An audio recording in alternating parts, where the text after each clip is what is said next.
Stage fourth का part B. ठीक है, अब क्वेश्चन फर्स्ट की बात करते हैं। ये बोला a thin semi circular ring of radius R has a positive charge Q distributed over it, net electric field at centre O. तो क्या है, ये इस तरीके से एक रिंग बना रखी है, रिंग मतलब हाफ रिंग है ये।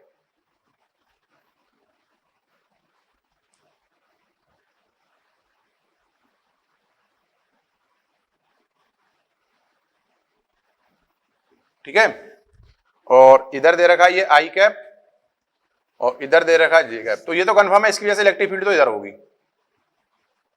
ठीक है, और कितनी होती है उसका फार्मूला लिख लेते हैं। तो E इक्वल टू कितना होता है, lambda upon 2 pi epsilon into R. ठीक है, आर क्या होता है, इसकी रेडियस होती है, ये इसकी रेडियस होती है। ठीक है, अब इसमें हमें दे क्या रखा है,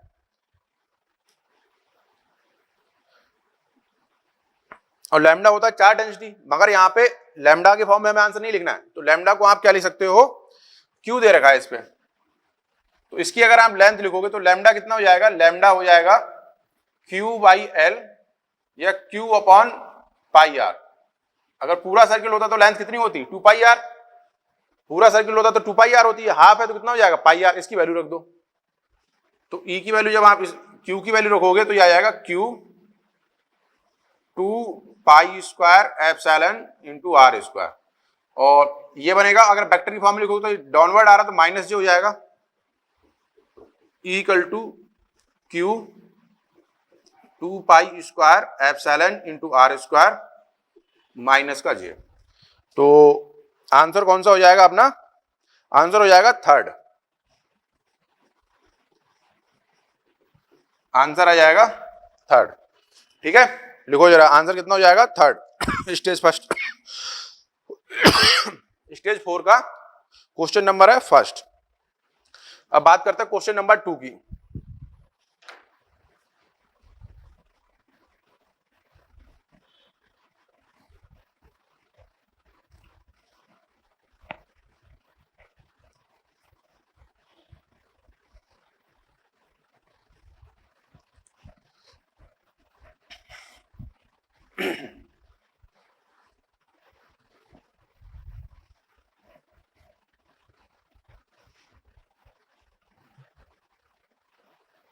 स्टेज 4 का पार्ट कौन सा चल रहा है, पार्ट बी चल रहा है। ठीक है, अब बात करते हैं क्वेश्चन नंबर 2 क्या कह रहा है। 2 बोल रहा है let there be a spherical symmetric charge distribution with charge density. तो चार्ज डेंसिटी हमें दे रखी है, रो आर दे रखा है, ये rho naught 5/4 minus R upon R, ये दे रखा है। अप टू ये कब तक है, फॉर जब आर आर के बराबर है। ठीक है, और जब ये कितना हो जाता है 0, जब आर इससे बड़ा हो जाएगा। ठीक है, तो हमें electric field at a distance R, हमें ई फाइंड करना है कब, ई कितना होगा जब आर लेस देन आर से होगा। मतलब क्या है, एक स्फेरिकल सिमेट्री दे रखी है, एक स्फीयर दे रखा है हमें। ठीक है,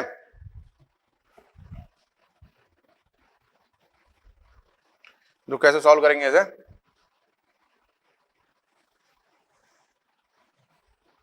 ये स्फीयर बना लेते हैं। तो ये क्या बोल रहा है कि इससे आर डिस्टेंस पे इसकी रेडियस तो कितनी दे रखी है, आर। तो बोला कोई जर्नल पॉइंट है। ठीक है, आर पे हमें इलेक्ट्रिक फील्ड निकालनी है। तो हम लोग क्या तरीका लगाएंगे, पहले एक सरफेस बना लेते हैं, गॉसियन सरफेस। तो जितना चार्ज एनक्लोज होगा फिर गॉस लॉ लगा देंगे।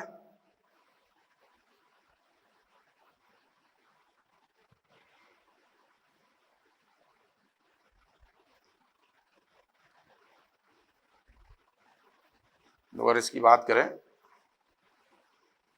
तो ये गॉसियन सरफेस बना लेते हैं।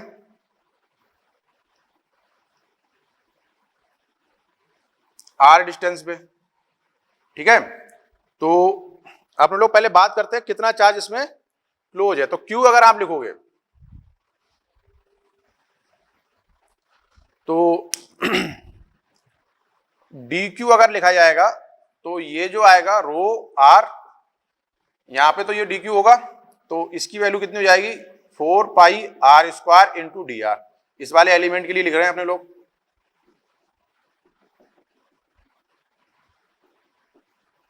DQ यही तो लिखा जाएगा। आप इसमें वैल्यू पुट कर दो, तो जो DQ लिखा जाएगा rho naught 5/4 minus R upon R 4 pi R square D R, ये बनेगा। तो DQ, अब इसको क्या करना है, हमें इंटीग्रेट करना है। जब आप इसको इंटीग्रेट करोगे तो जो Q इनक्लोज आ जाएगा वो आएगा रो नॉट 4 पाई, ठीक है, और ये आ जाएगा 5/4 माइनस आर बाई आर, और ये आर स्क्वायर डी आर, ठीक है।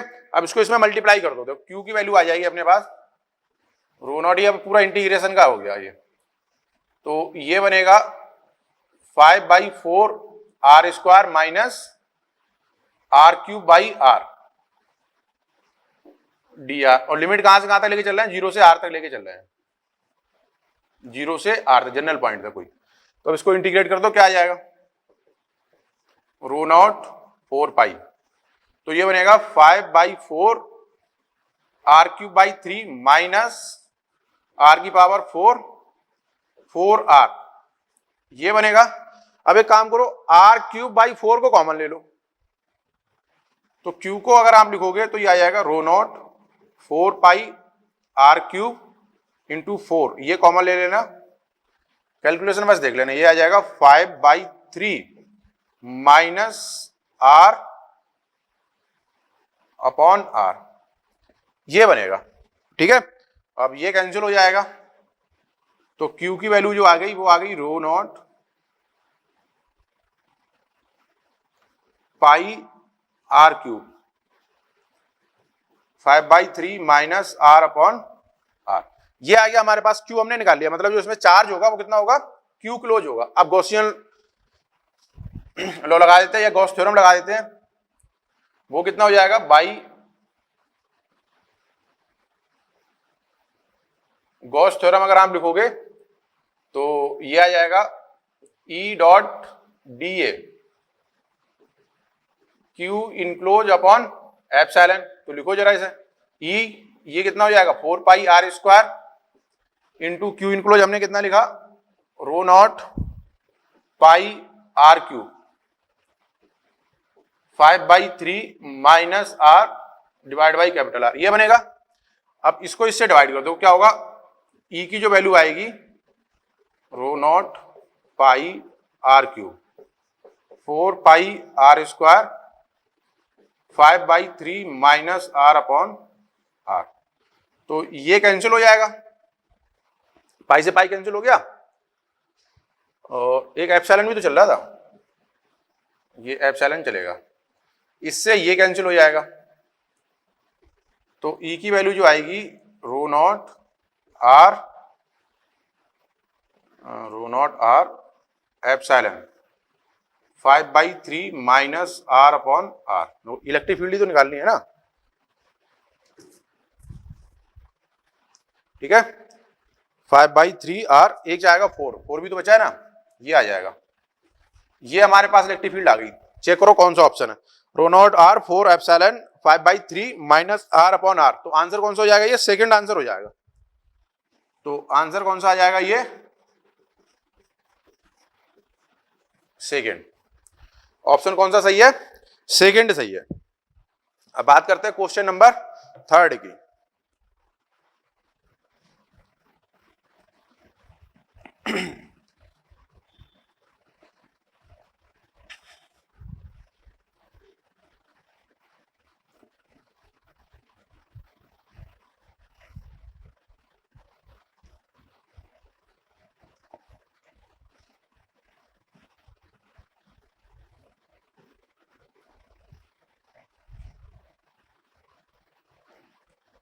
तो क्वेश्चन नंबर 3 क्या बोल रहा है? क्वेश्चन नंबर 3, क्वेश्चन नंबर 3 है two identical charge sphere are suspended by string of equal length. The string make an angle of 30 degree with each other when suspended in a liquid of density 0.8 gram per centimeter cube. The angle remains same if density of material of the sphere is 1.6. The dielectric constant of liquid. देखो क्या है, पहले दो identical charge sphere दे रखे हैं, मतलब क्या है, उन पे चार्ज जो है वो सेम है. तो ये मान लेते हैं, ये इस तरीके से, ये एक स्फीयर दे रखा है, एक स्फीयर ये दे रखा है, सेम है, तो इसका मास होगा mg और ये डिस्टेंस मान लेते हैं अपने लोग r. ठीक है, चार्ज स्फीयर है तो यहां पे एक इलेक्ट्रोस्टैटिक फोर्स लगेगा Fe. ये जो एंगल दे रखा है ये 30 डिग्री दे रखा है, तो इसका जो आधा होगा वो कितना हो जाएगा, 15 डिग्री हो जाएगा. अब इसको जरा सॉल्व करो, देखो क्या बनेगा. ये 15 डिग्री हो जाएगा और ये बन जाएगा t cos 15 और ये आ जाएगा t sin 15. ठीक है, तो इसको लिख लो, ये आ जाएगा t cos 15 इक्वल टू, ये 30 डिग्री रखा ना, इसको थीटा मान लेते हैं 15, चलो ठीक है, अब लिख दिया तो लिख दिया. ये mg और दूसरा लिख लेते हैं t sin 15 equal to Fe. तो ये इक्वेशन सेकंड हो गई. अब इसको डिवाइड कर दो, सेकंड को 2 से फर्स्ट से डिवाइड करोगे तो ये बनेगा tan 15 equal to me by g. ये थर्ड रिलेशन मान लेते हैं. ठीक है, आप देखो बोल क्या रहा है ये कि when suspended in a liquid of density, उसकी डेंसिटी दे रखी है और एंगल जो रहता है. अब इस पूरे सिस्टम को किसी लिक्विड में डुबो देते हैं तो क्या होगा, जो फोर्स है इलेक्ट्रोस्टैटिक फोर्स, उस पर कुछ डाइलेक्ट्रिक इफेक्ट आएगा और जो डिस्टेंस है वो दोनों की सेम रहती है, ये हमें बता रखा है, और इस पर एक बुयांसी फोर्स लगेगा. अगर मैं इसको सही से लिखूं तो आप Fe जो लिखवा जाएगा वो mg tan 15 लिख लो, या इसको लिखो 1/4 पाई एप्सिलॉन, चार्ज मान लो q, इसका चार्ज q r स्क्वायर, ये आ जाएगा mg tan 15, ये बनेगा. ठीक है, तो इसको लिख लेते हैं. ये रिलेशन आ गया हमारे पास, इसको थर्ड मत मानो, इसको मान लेते हैं, ये थर्ड है. सही है. अब क्या बोलता है, इसको एक डाइलेक्ट्रिक, एक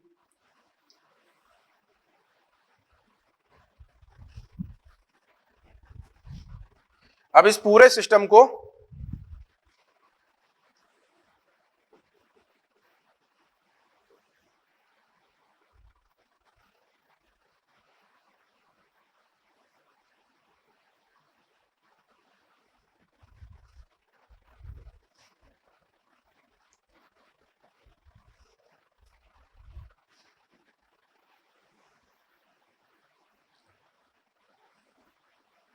ठीक है, अब इस पूरे सिस्टम को एक लिक्विड में क्या करते थे, इसे डुबो देते हैं.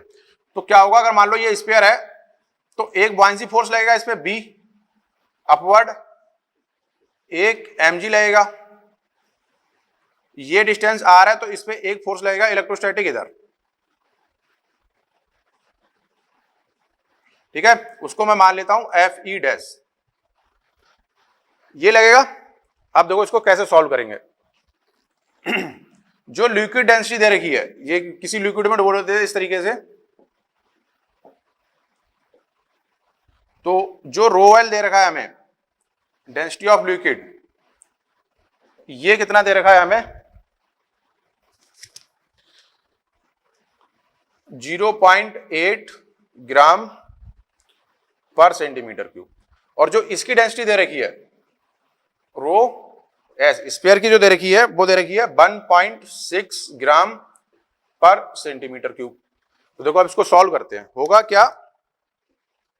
अब सेम वही कहानी रहेगी, एंगल जो रह रहा है वो 30 डिग्री रह रहा है, तो ये भी 15 ही होगा, ये भी एंगल 15 ही होगा। तो यहां पे फिर वही आ जाएगा टी कॉस थीटा तो लगेगा ही लगेगा, इधर आ जाएगा टी साइन थीटा, ये एंगल हो जाएगा 15। तो 15 लेके चल रहे हैं तो 15 ही लिखेंगे अपने लोग, 15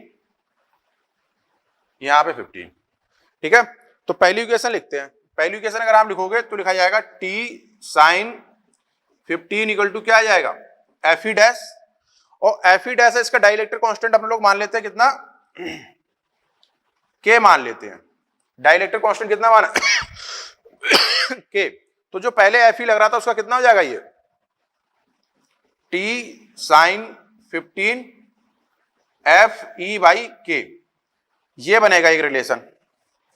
ठीक है, अब इसकी बात करते हैं अपने लोग वर्टिकल के लिए। वर्टिकल के लिए अगर आप लिखोगे तो लिखा जाएगा b plus T cos 15 equal to M G, या t cos 15 equal to M G minus B.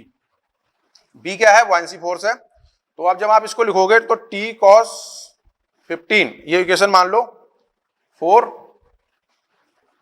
अब इसको मैं लिख लेता हूं वॉल्यूम और डेंसिटी की टर्म में मुझे लिखना होगा।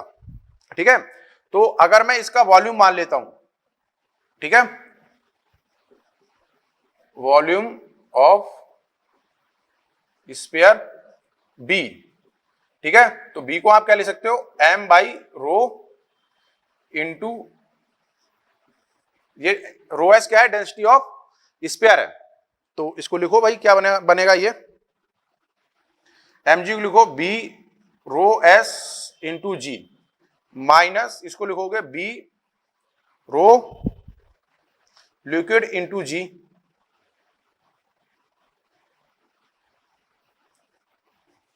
ये बन जाएगा। अब एक काम करते हैं, यहां से t cos 15 equal to b, g को कॉमन ले लो, ये बनेगा rho S minus rho l, और b की वैल्यू रख दो। b की वैल्यू कितनी हो जाएगी, m अपॉन रो एस, तो t cos 15 m upon rho s into g rho S minus rho L. ये इक्वेशन कौन सी आ गई, इसको मान लेते हैं इक्वेशन 5। ठीक है, इक्वेशन आ गई 5। अब फिर वही 4 और 5 से लिखोगे आप, फ्रॉम इक्वेशन 4 एंड 5, तो कितना आ जाएगा ये 10, ये ना इसको इससे डिवाइड कर देते हैं, तो ये बनेगा साइन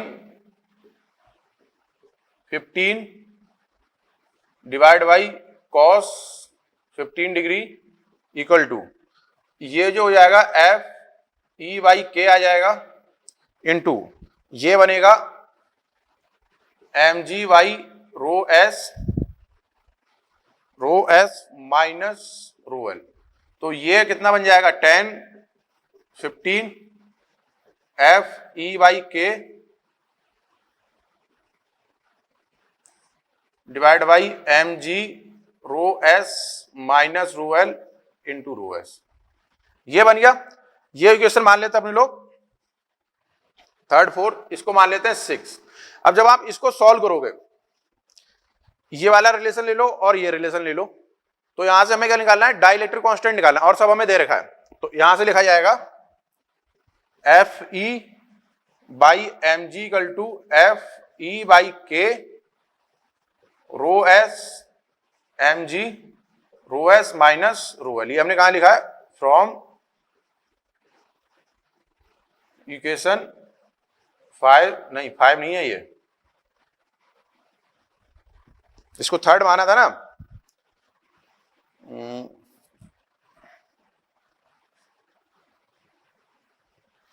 इस वाले से लिखा है। ठीक है, अब नंबर तो अपने चेंज करेंगे नहीं, इससे उठा के हमने लिखा है। तो ये आ जाएगा अपने पास। तो ये एफ ई से एफ ई कैंसिल हो जाएगा, एम जी से एम जी कैंसिल हो जाएगा। यहां से आप के की वैल्यू फाइंड कर लोगे। रो एस रो एल सब हमें दे रखा है, तो जो के की वैल्यू आएगी वो कितनी आएगी, जो डाइलेक्ट्रिक कांस्टेंट है ये आएगा 2 आएगा। ठीक है, के कितना आ जाएगा, 2 आ जाएगा। ठीक है, के आ जाएगा 2, तो आंसर हो जाएगा, आंसर आ जाएगा थर्ड ऑप्शन अपना सही है। लिखो जरा इसे, बढ़िया क्वेश्चन है ये। ठीक है, और वैसे ये क्वेश्चन शायद आपके मॉड्यूल में दे रखा है, सॉल्व प्रॉब्लम दे रखा है ये। अब बात करते हैं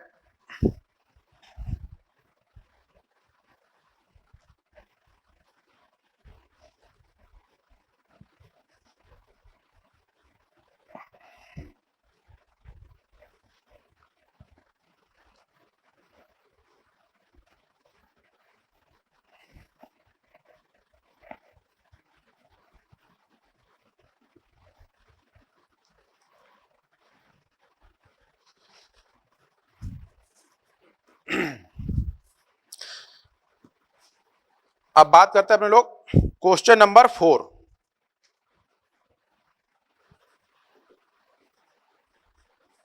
क्वेश्चन नंबर 4 बोल रहा है an insulating solid sphere of R has a uniformly positive charge density.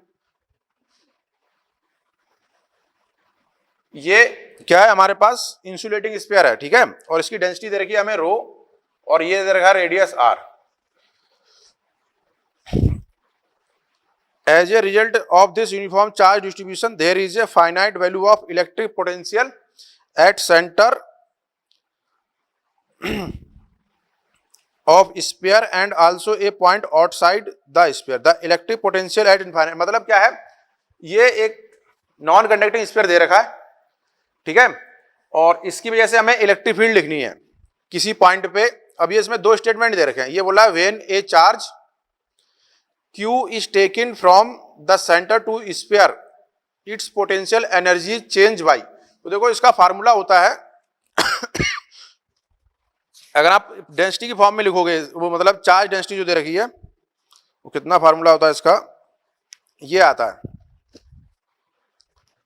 B, अगर R हमारा छोटा है रेडियस से, तो ये फार्मूला आता है K Q upon 2R 3 minus R square upon R square. या तो इस फॉर्म में लिख लो या बी आर लिख लो, rho upon 6 epsilon 3R minus R square, ये आता है। ठीक है, और जो इसकी इलेक्ट्रिक फील्ड बनती है, इलेक्ट्रिक फील्ड का जो फार्मूला आता है वो आता है रो आर अपॉन 3 एप्सिलॉन। किसी पॉइंट पे इलेक्ट्रिक फील्ड अगर आप लिखोगे वो आएगा रो आर अपॉन 3 एप्सिलॉन। ये आपको क्लास में डेरिवेशन कराया गया होगा। ठीक है, ये क्लास में नोटबुक में देखना आप लोग, तो उसमें डेरिवेशन ये करा हुआ होगा कि नॉन कंडक्टिंग स्फीयर है हमारे पास, इंसुलेटिंग है, तो उसके लिए पोटेंशियल कैसे वेरी करता है और इलेक्ट्रिक फील्ड। तो देखो इसमें बोल रहा था electric field at distance R is centre, तो स्टेटमेंट 2 तो सही है, स्टेटमेंट 2 जो है ये करेक्ट है। ठीक, अब बात करते हैं, ये बोला when a charge Q from is taken from centre to surface its potential, तो सेंटर का मतलब क्या हो गया, ये R0 हो गया। तो अगर आप B सेंटर लिखोगे, ठीक है, तो B सेंटर हो जाएगा 6 एप्सिलॉन 3R। ठीक है, तो रो 2 एप्सिलॉन आर स्क्वायर, ये आ गया। ठीक है, अब क्या बोल रहा है, सरफेस के लिए अगर आप लिखोगे बी सरफेस, तो आर इक्वल टू कितना हो जाएगा आर, तो बी सरफेस हो जाएगा रो 6 एप्सिलॉन। इसकी बात कर रहे हैं, अब इसमें हम कितना रखेंगे, आर इक्वल टू आर, तो 3R square minus R square, तो बी एस आ जाएगा rho upon 6 epsilon into 2R square. तो बी एस आ जाएगा rho upon 6 rho upon 3 epsilon into कितना आएगा ये आर स्क्वायर। ये बन गया हमारे पास, ठीक है। अब ये बोला है जब इसको पोटेंशियल एनर्जी की चेंज हमें लिखना है, तो पोटेंशियल एनर्जी आप लिखोगे तो डेल्टा यू जो हो जाएगा वो Q into B S minus centre से स्फीयर पे सरफेस पे ले जा रहे हैं, तो rho 3 epsilon R square minus rho 2 epsilon R square divide by Q delta U. तो जब आप इसको सॉल्व करोगे तो ये जो रिलेशन दे रखा है ये नहीं आएगा, ये कितना आएगा माइनस का rho R square 6 epsilon into Q, ये आएगा, ठीक है। तो स्टेटमेंट फर्स्ट तो हो गया गलत, स्टेटमेंट फर्स्ट जो है ये रॉन्ग है, तो आंसर चेक कर लो। Statement first is false and statement 2 is true, तो आंसर हो जाएगा फोर्थ ऑप्शन इसका सही है। बनाओ जरा ऐसे, ठीक है बच्चों। देखो क्वेश्चन नंबर 5 क्या बोलता है कि a uniformly charge sphere of total charge Q and radius R, the electric field is plotted as a function of distance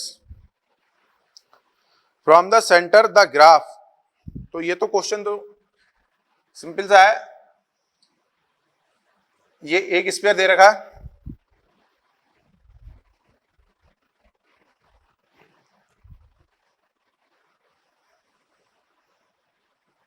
ठीक है, बना नहीं सही है, दोबारा बनाते हैं इसे।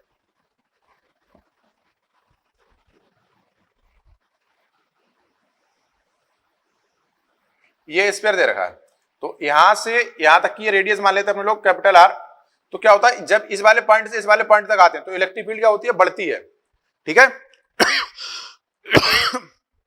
तो इलेक्ट्रिक फील्ड का फार्मूला क्या लिखते हैं हम लोग, K Q R cube into R, इसके साथ ये बढ़ती है, यही तो लेके चलते हैं अपने लोग। इलेक्ट्रिक फील्ड का जो फार्मूला आता है K Q upon R cube into R cap, ये वेक्टर के साथ बढ़ती है यहां पे, ठीक है। तो ये का फार्मूला लगाते हैं जब आर लेस देन आर है, तो मतलब यहां तक जो इलेक्ट्रिक फील्ड होगी इसको बनाएंगे, ये अगर रेडियस है, ये इलेक्ट्रिक फील्ड है तो ये बढ़ रही है, ठीक है, यहां तक। फिर इसके बाद अगर जो इलेक्ट्रिक फील्ड का फार्मूला लिखते हैं, मान लो किसी पॉइंट पे बाहर हमें इस वाले पॉइंट पे अगर इलेक्ट्रिक फील्ड लिखनी है, तो क्या होता है E इक्वल टू के क्यू अपॉन आर स्क्वायर। अगर आर बड़ा है आर से तो ये फिर कैसे चलती है, इस तरीके से ऐसे डिक्रीज होनी चालू हो जाती है।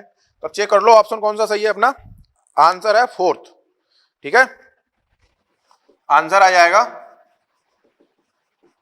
फोर्थ।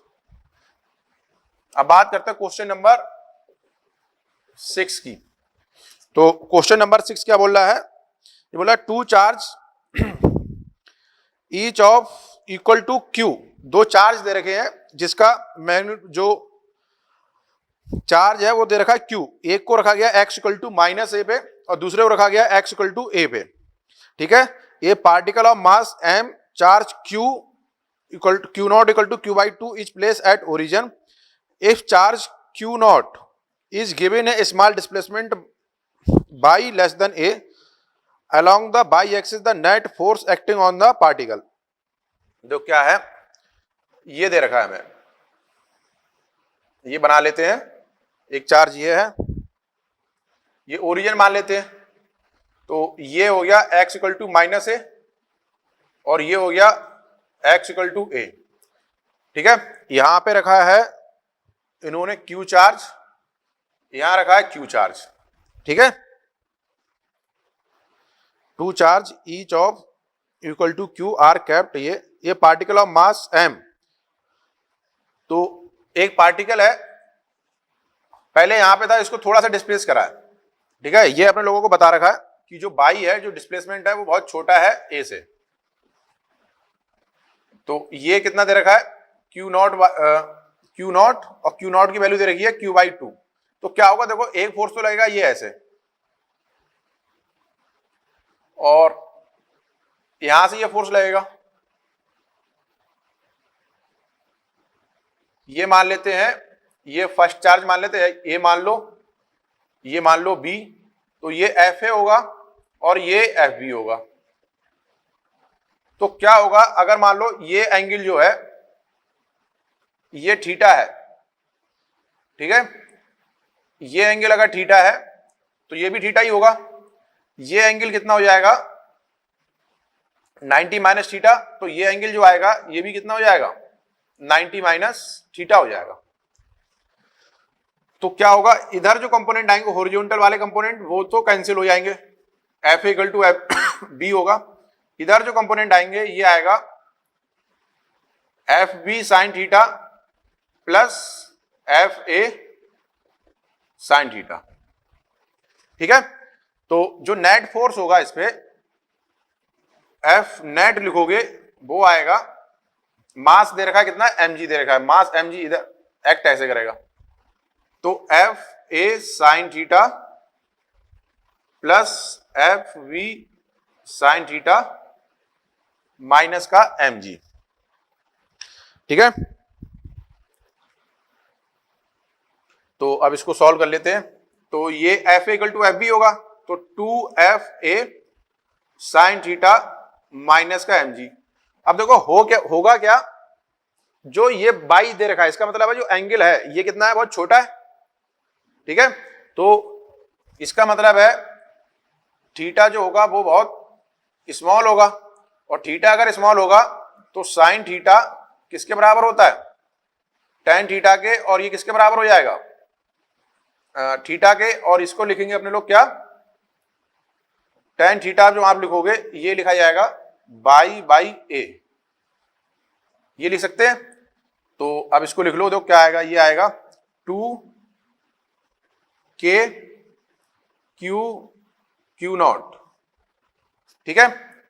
ये डिस्टेंस मान लेते हैं r1, ये डिस्टेंस मान लेते हैं r2, तो दोनों बराबर होंगी, r1 इक्वल टू r2 होगा, तो ये आ जाएगा r1 का स्क्वायर इंटू साइन थीटा को लिख लो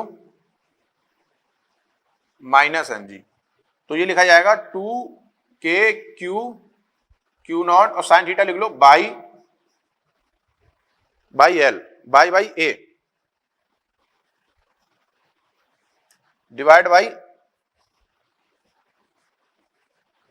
बाई स्क्वायर ए स्क्वायर, ये लिख सकते हैं, ठीक है। अगर थीटा को हमने बहुत छोटा माना है, अगर उसको छोटा नहीं मानोगे तो r1 की वैल्यू कितनी आएगी, अगर उसको भी रखोगे r1 अगर लिखोगे तो ये आ जाएगा r A square plus by square,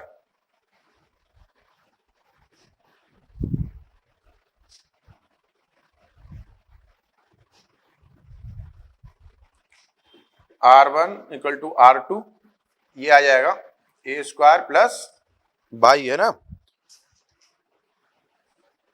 by square, इसको इसमें रख दो माइनस mg। तो आप यहां से आप देखोगे जो एफ नेट है वो किसके साथ चल रहा है, बाई के साथ चलेगा, तो एफ नेट जो है वो बाई के प्रोपोर्शनल में है, ठीक है। किसके प्रोपोर्शनल चल रहा है, बाई के। तो आंसर कौन सा आ जाएगा हमारे पास, आंसर हो जाएगा फर्स्ट 6 का आंसर आ जाएगा फर्स्ट। साइन थीटा को अगर आप लिखोगे, अगर मान लो थीटा की फॉर्म में भी लिखना है तो साइन थीटा को आप लिख सकते हो by upon A square plus by square, इसको यहां रख देना तब भी आंसर यही आएगा, ठीक है। चलो आगे बात करते हैं। अब बात करते हैं क्वेश्चन नंबर 7 की। जो क्वेश्चन नंबर 7 क्या है, क्वेश्चन नंबर 7 बोल रहा है ए charge Q is uniformly distributed over a long rod. एक रॉड दे रखी है, उस पर चार्ज कैपिटल Q दे रखा है और वो उस पर डिस्ट्रीब्यूट है। The electric potential at point O lying at a distance L, देखो क्या है, ये एक रॉड दे रखी है, ठीक है, लेंथ एल है, ये है, इसकी लेंथ यहां से यहां तक एल है और इसकी लेंथ यहां से यहां तक एल है। तो इस पे जो चार्ज है वो कितना दे रखा है हमें, क्यू दे रखा है। तो हमने लोग एक एलिमेंट मान लेते हैं यहां से यहां तक,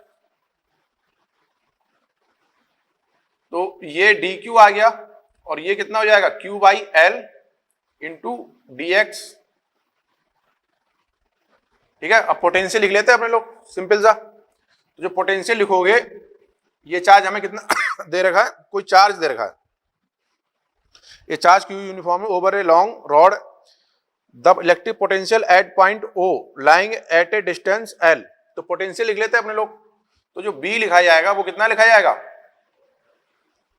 1/4 pi epsilon D Q by x, और लिमिट अगर आपने लोग लिख लें, ये डीबी होगा, इसको इंटीग्रेट करेंगे तो ये बनेगा अपने पास बी, और जो पोटेंशियल लिखा जाएगा ये लिमिट हो जाएगी कितनी, एल से 2L, 1/4 पाई एप्सिलॉन, और डी क्यू की वैल्यू रख दो Q by L into D x by x. तो 1/4 pi epsilon Q by L, L से 2L D x upon x. अब इसको इंटीग्रेट कर लो, तो 1/4 pi epsilon Q by L, ये कितना हो जाएगा, एल एन एक्स, एल से 2L, यही बनेगा। अब इसकी वैल्यू रख दो, तो ये बनेगा 1/4 pi epsilon Q by L, L N 2L minus L N L.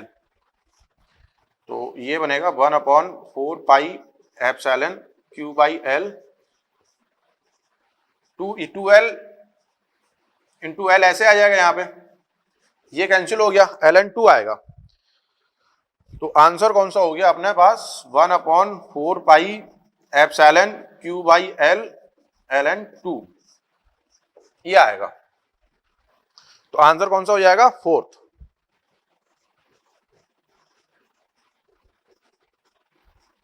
Answer आ गया फोर्थ, ठीक है। अब बात करते हैं क्वेश्चन नंबर 8 की, लिखो जरा इसे, क्वेश्चन नंबर 8।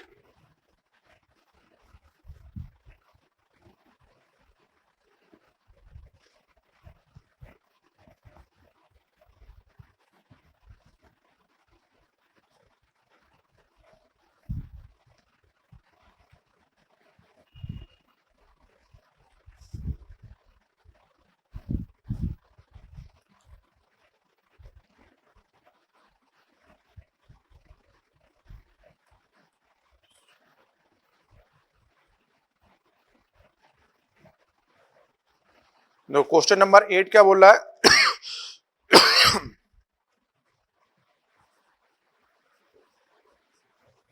क्वेश्चन नंबर 8 बोला है, assume that electric field E, मतलब एक हमें वैद्युत क्षेत्र दे रखा है ई, वो इस तरीके से है 30x² i कैप, ठीक है।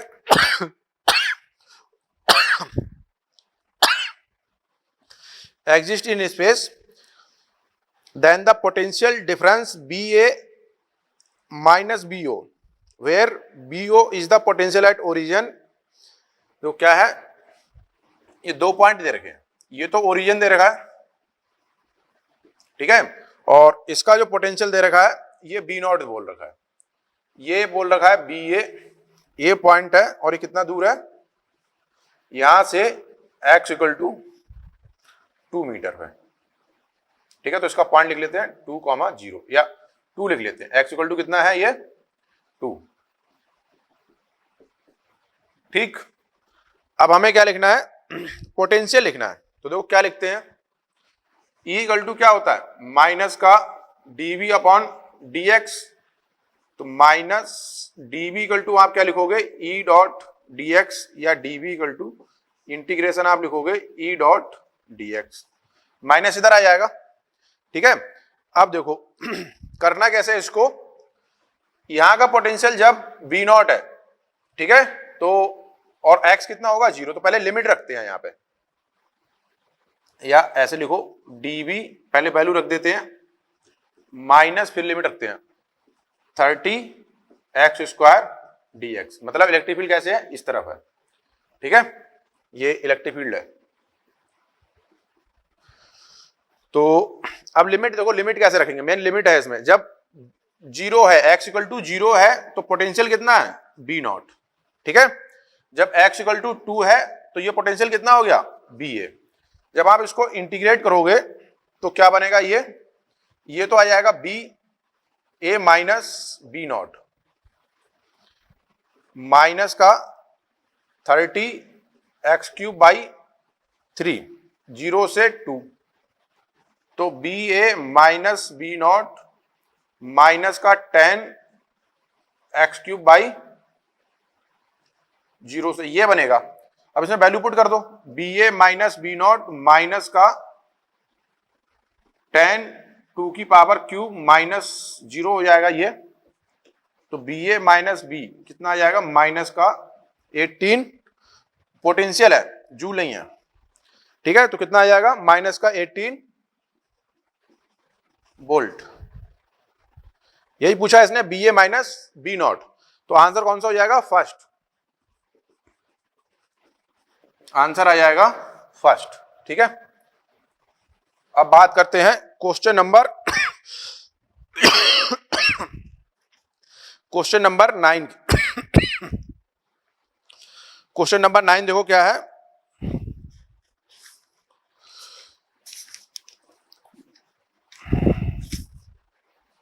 देखो क्वेश्चन नंबर 9 है, a uniformly charged solid sphere R. Question number 9, b0 measured with respect to infinite, एक हमें सॉलिड स्फीयर दे रखा है जो चार्ज है, on it's for this sphere the equipotential surface with potential 3b0 5b0 3b0/4 and b0/4, ये दे रखे हैं। मतलब क्या है, एक स्फीयर है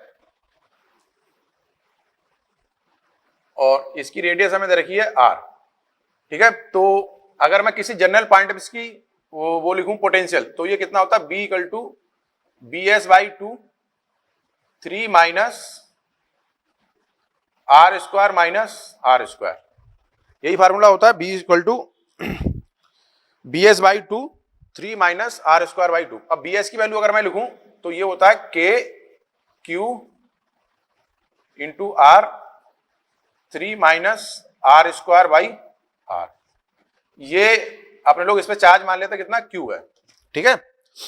अब देखो क्या है, अब ये बोला a uniform has b0 potential on its surface, तो जो सरफेस पे पोटेंशियल दे रखा है वो हमें कितना दे रखा है, bs दे रखा है b0, ठीक है, तो b लिख लेते हैं, ये कितना हो गया b0/2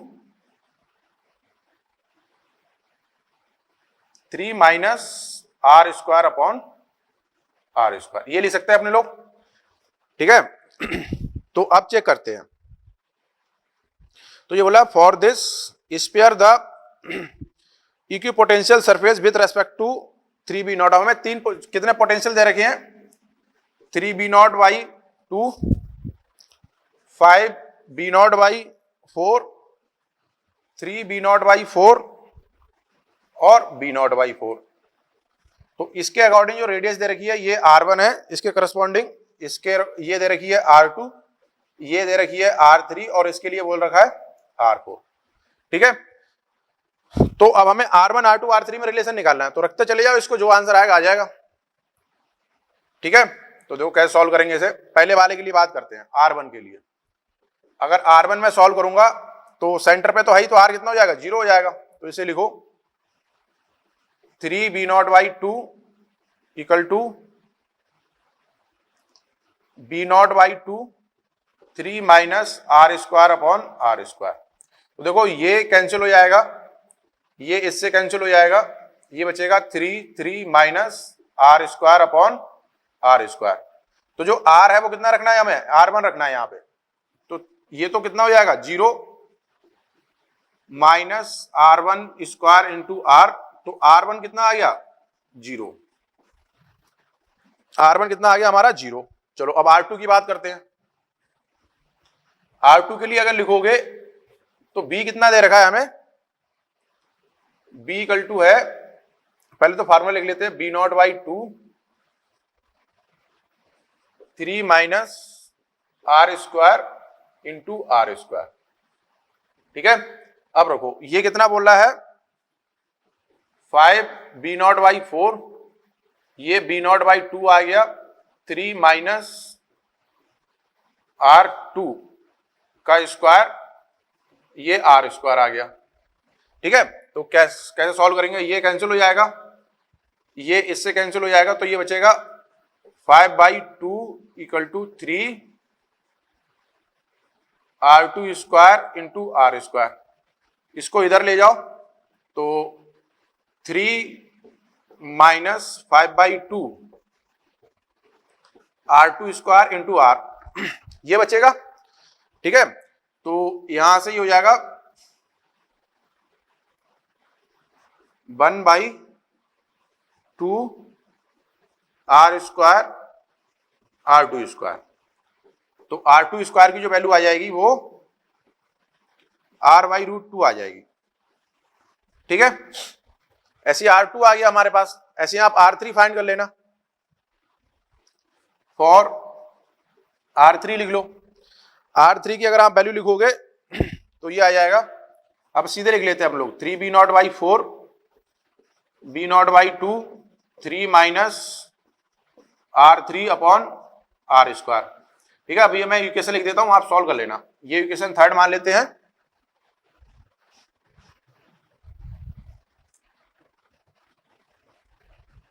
इससे R3 की वैल्यू आ जाएगी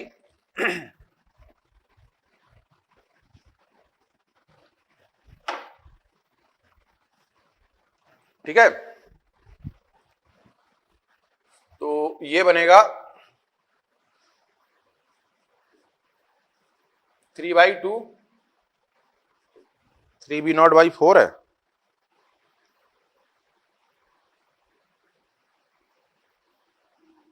3/2 इधर बचेगा 3 minus R3 square upon R, तो ये कितना बचेगा,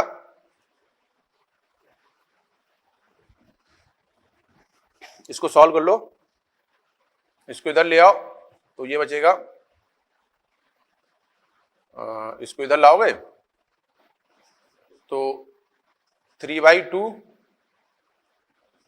3 minus 3/2 R3 square into R square, तो R3 स्क्वायर ये 6 हो जाएगा, 6 ये 3/2 बचेगा R स्क्वायर, तो R3 आ जाएगा √3/2 R। ठीक है, ऐसे ही आप R4 फाइंड कर लोगे। R4 के लिए बात करेंगे, फॉर R4, तो R4 के लिए जो पोटेंशियल हमें कितना दे रखा है B नॉट बाई 4, तो B नॉट बाई 4 ये आ जाएगा B not by 2 3 minus R4/R square, यहां से R4 आ जाएगा। तो जब आप इसको सॉल्व करोगे ना तो देखो R1 इक्वल टू 0, ये तो पहली इक्वेशन तो सिंपल से समझ में आ रहा है, पहला और जो दूसरा, ये दो ऑप्शन सही होंगे इसमें। ठीक है, पहला और दूसरा, क्वेश्चन नंबर 9 के दो आंसर होंगे, तो इसका जो आंसर आ जाएगा, आंसर हो जाएगा सेकंड, नहीं इसके दो आंसर आएंगे 1, 2। ठीक है, दो ऑप्शन सही हैं इसके, समझ में आया। मतलब करना क्या है, हमें ये फार्मूला दे रखा है, ठीक है, और इसमें हमें बोल रखा है कि सरफेस का पोटेंशियल हमें बता रखा है। अब इसमें 4 पोटेंशियल दे रखे हैं, उसको रखते जाओ, आंसर सॉल्व कर लो उसे। ठीक है, R1 R2 R3 की वैल्यू सॉल्व कर लो, आंसर आ जाएगा। ठीक है, चलो अब आगे बात करते हैं क्वेश्चन नंबर 10 की। तो क्वेश्चन नंबर 10 क्या कह रहा है,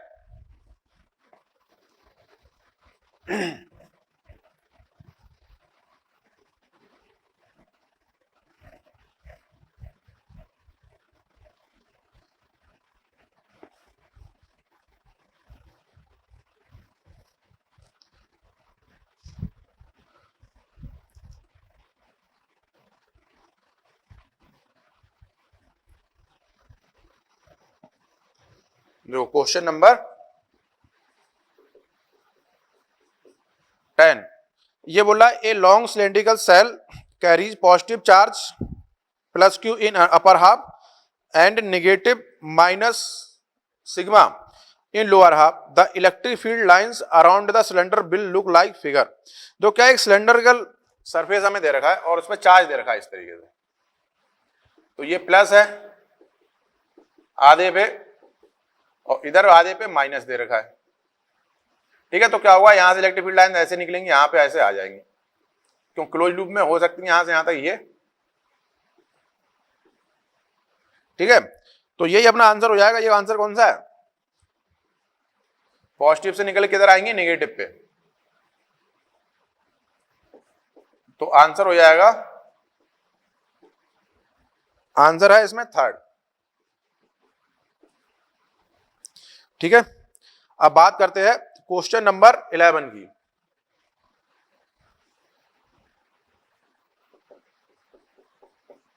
क्वेश्चन नंबर 11 क्या बोल रहा है, the region between two concentric sphere of radii A and B respectively has volume charge density rho equal to A by R, where A is constant and R is the distance from center at center of the sphere is a point charge Q.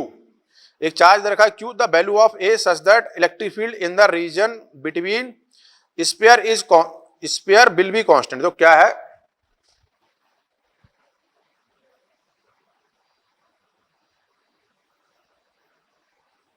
ये दे रखा है, ठीक है।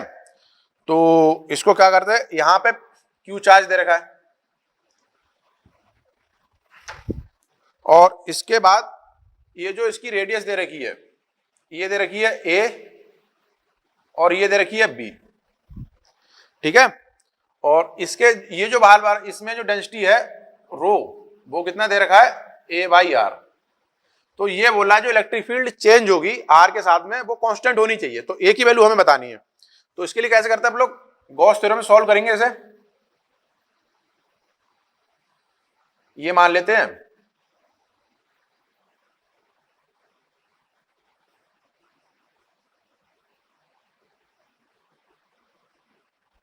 ठीक है, इसकी thickness कितनी मान लेते हैं अपने लोग, डी आर, और टोटल चार्ज मानेंगे हम लोग डी क्यू, ठीक है, जो इनक्लोज चार्ज होगा। तो डी क्यू अगर आप लिखोगे वो कितना होगा, क्यू तो ऑलरेडी है ही, प्लस क्यू तो ऑलरेडी इसमें दे रखा है, रो इंटू एरिया कितना होगा 4 पाई आर, और फिर उसको वॉल्यूम में कन्वर्ट कर देंगे, तो डी क्यू, पहले डी क्यू मैं लिखना सिखा देता हूं। टोटल चार्ज ये लिखा क्यू, और इस पे भी कुछ चार्ज होगा वो लिख लेते हैं अपने लोग, rho into 4 pi R square into D R, ये लिखा जाएगा, ठीक है। तो ये बनेगा क्यू प्लस, उसको सॉल्व कर लो, रो की वैल्यू कितनी है, A by R 4 pi R square D R. तो किसी जनरल पॉइंट पे ये लिख लेता हूं मैं Q plus A by R, देखो आर से आर कैंसिल हो जाएगा, तो ये बचेगा 4 पाई आर डी आर, ठीक है। तो क्यू बचेगा Q plus 4 pi A R square by 2, ठीक है, जनरल पॉइंट पे हमने लिख लिया। या इसको लिख लो, क्यू जो आ जाएगा Q plus 2 pi A R square, इसको इक्वेशन डाल दो फर्स्ट, ठीक है। अब देखो क्या है,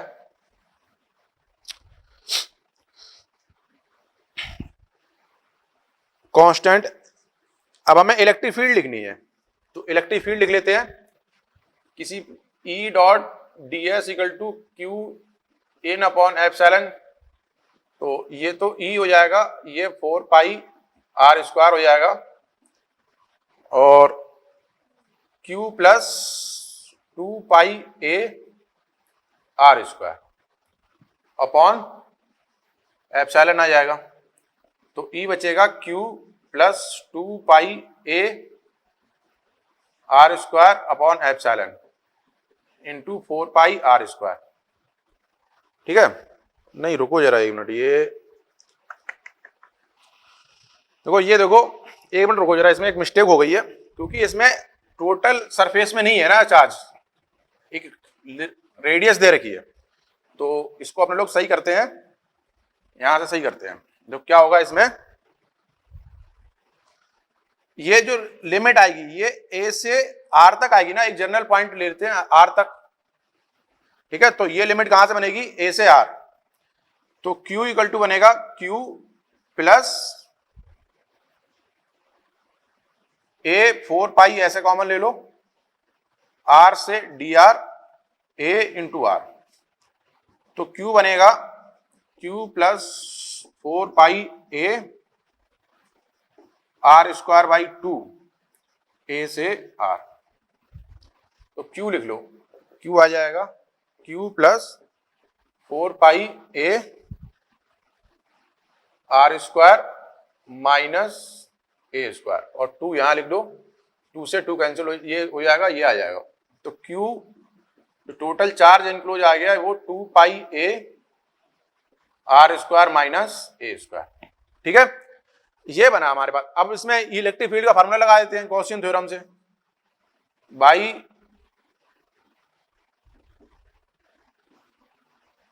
गॉस लॉ। क्या होगा, E dot D S equal to Q in upon epsilon. तो लिखो जरा, ई ये कितना हो जाएगा, 4 पाई आर स्क्वायर, क्यू की वैल्यू रख दो Q plus 2 pi A R square minus A square upon epsilon. ठीक है, तो ई की जो वैल्यू बनेगी वो आएगी Q 4 pi epsilon into R square plus 2 pi A R square minus A square. ये बन गया। अब ये क्या बोल रहा है, ये कांस्टेंट है, देखो है क्या, ये आर के साथ चेंज हो रही है, हो रहा नहीं हो रहा है। अब इसको थोड़ा सा सिंप्लीफाई करके अगर मैं लिखूं तो इसको आप लिख सकते हो 1 अपॉन 4 पाई एप्सिलॉन, इसको तो बाहर लिख लो, तो इसको आप लिख सकते हो Q upon R square plus 2 pi A, ये आएगा 1 minus A square upon R square. सही है, आर स्क्वायर से हम लोगों ने मल्टीप्लाई कर दिया इसमें। ठीक है, अब ये बोला जो इलेक्ट्रिक फील्ड ये है वो क्या है कि कांस्टेंट है। अगर कांस्टेंट है तो हमारे पास क्या आना चाहिए, D E by D R equal to 0।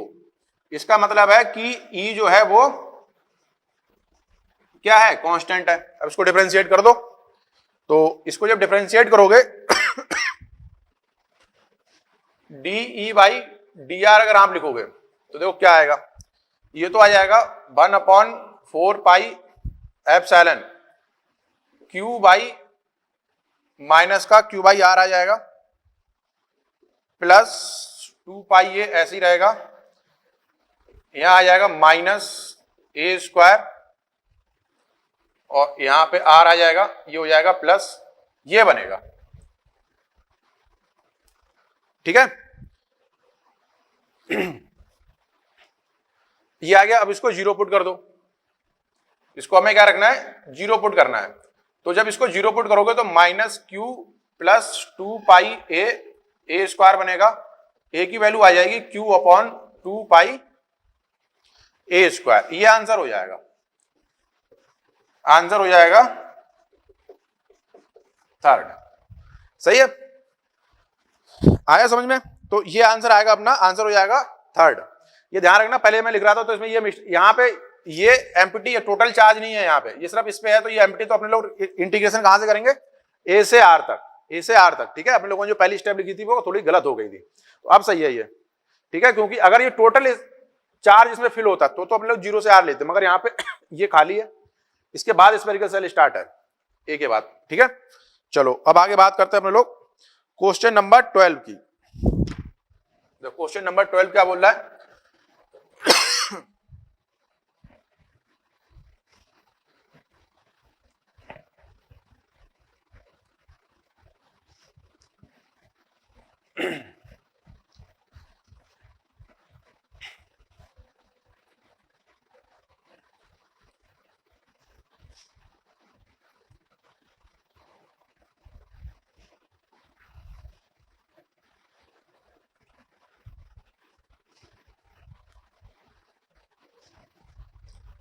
देखो क्वेश्चन नंबर 12, ये इसमें बोल रहा है कि an electric dipole has a fix dipole moment P दे रखा है, ठीक है।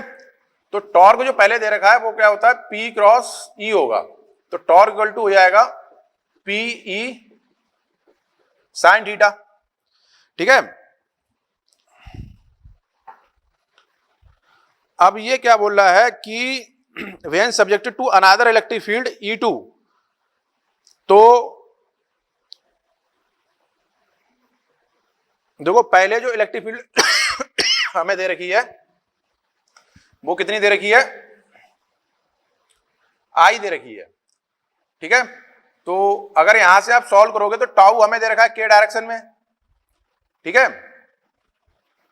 ये K में दे रखा है, P क्रॉस लिखेंगे, P का यूनिट वेक्टर इंटू ये दे रखा है I वेक्टर। तो ये किस में आना चाहिए, ये जो आएगा हमारे पास P,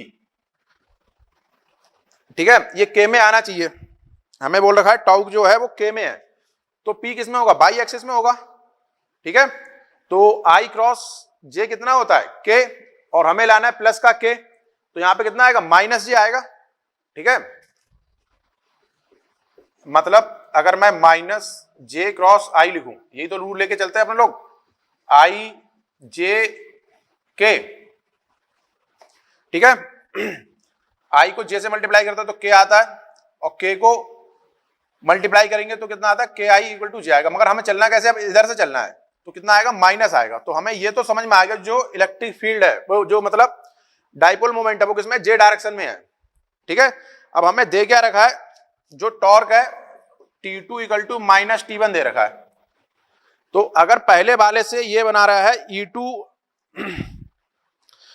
इक्वल टू 3E1J, मतलब ये उसके अपोजिट में है, तो ये लिखा जाएगा PE sine theta equal to, minus का तो है ही, माइनस और आएगा, PE कॉस थीटा हो जाएगा।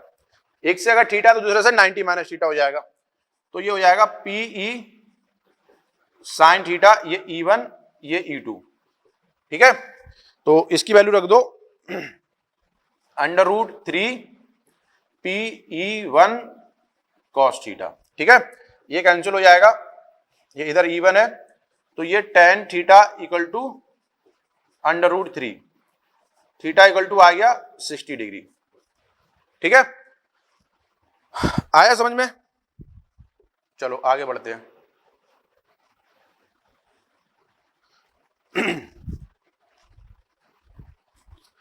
क्वेश्चन नंबर है 13,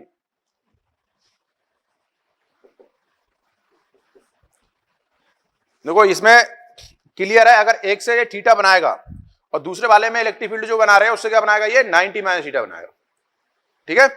तो क्या आ जाएगा हमारे पास, कॉस थीटा आ जाएगा। दूसरे वाले की इलेक्ट्रिक फील्ड हमें क्या दे रखी है, पहले वाले से अपोजिट, जो E2 है वो √3 टाइम्स दे रखी है, ठीक है। तो कितना हो जाएगा, ये PE sine theta equal to √3 PE cos theta, ठीक है।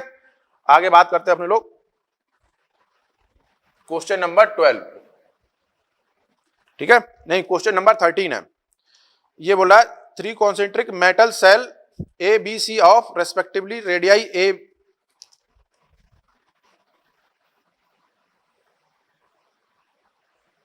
एक दो,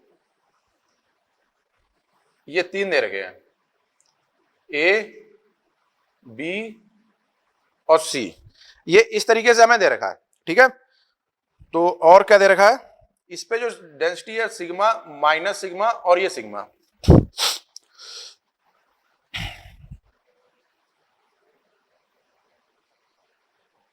three concentric shell A B और C ये दे रखे हैं, सिग्मा हमें डेंसिटी दे रखी है। तो हमसे बोल रहा है कि पोटेंशियल B पे लिखना है। तो अगर मैं इसका चार्ज लिख लूं QA, इसका लिख लेता हूं QB और इसका लिख लेता हूं मैं QC, तो आप QA जो लिखोगे ये बनेगा QA sigma into 4 pi A square, QB लिखोगे ये बनेगा माइनस सिग्मा इंटू 4 पाई B स्क्वायर, QC लिखोगे तो ये बनेगा सिग्मा इंटू 4 पाई C स्क्वायर। अब आपको पोटेंशियल लिखना है, B लिखोगे तो ये कितना आएगा 1/4 पाई एप्सिलॉन, ठीक है, QA/B plus QB/C plus QC/C, ये बनेगा हमारे पास, ठीक है। ये 1/4 पाई एप्सिलॉन मैंने कॉमन ले लिया, नहीं बी पे लिख रहे हैं ना, तो ये आएगा बी, तो बी हो जाएगा 1/4 पाई एप्सिलॉन। अब इसकी वैल्यू रख देते हैं, देखो इसकी वैल्यू अगर आप रखोगे तो ये बनेगा सिग्मा 4 पाई A² माइनस सिग्मा इंटू 4 पाई B² प्लस 4 पाई C², यहां सिग्मा आएगा बाई C, ये बनेगा। अब इसमें सिग्मा इंटू 4 पाई को कॉमन ले लो, तो जो बी बचेगा वो आ जाएगा सिग्मा इंटू 4 पाई कॉमन ले लो, तो 4 पाई एप्सिलॉन बचेगा, अंदर जो आएगा वो बचेगा A²/B minus B²/B plus C²/C, ये कैंसिल हो जाएगा, sigma upon epsilon A² minus B²/B plus C, ये आ जाएगा, ठीक है। ये क्लियर हुआ?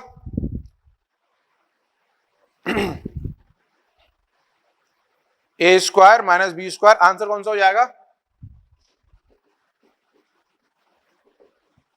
नहीं, आंसर है ये आएगा फोर्थ ऑप्शन सही है। कौन सा है?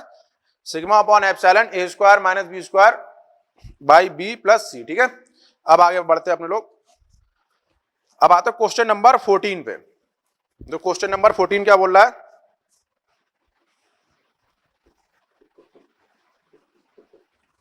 क्वेश्चन नंबर 14 बोला है for a uniformly charge ring of radius R the electric field on it axis has a large magnitude. देखो एक रिंग है,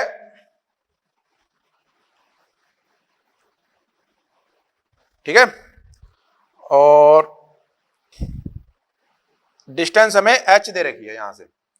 तो अगर आपको ये ध्यान है, इसका फार्मूला जो लिखते हैं इक्वल टू कितना होता है, KQH R² प्लस H² की पावर 3/2, ठीक है। और ये डेरिवेशन क्लास में भी कराया जाता है कि इलेक्ट्रिक फील्ड कितनी दूर, रिंग से कितनी दूर पे मैक्सिमम होती है। तो आपको अगर ये ध्यान होगा तो H इक्वल टू R/√2, ये आप नोटबुक में देखना, ये क्लास में कराया गया होगा क्वेश्चन, जब रिंग पढ़ाई गई होगी तब वहां पे ये डेरिवेशन होगा।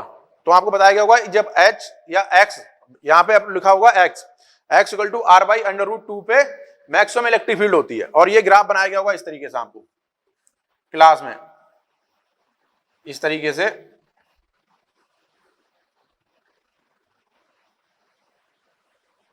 ठीक है। तो यहां पे ये R/√2 होगा और यहां पे ये R/√2 पे मैक्सिमम होती है, ठीक है। ये देखना आपको क्लास में डेरिवेशन कराया गया होगा, इसको मैं सॉल्व नहीं कर रहा हूं, आसान H इक्वल टू आता है R/√2, ठीक।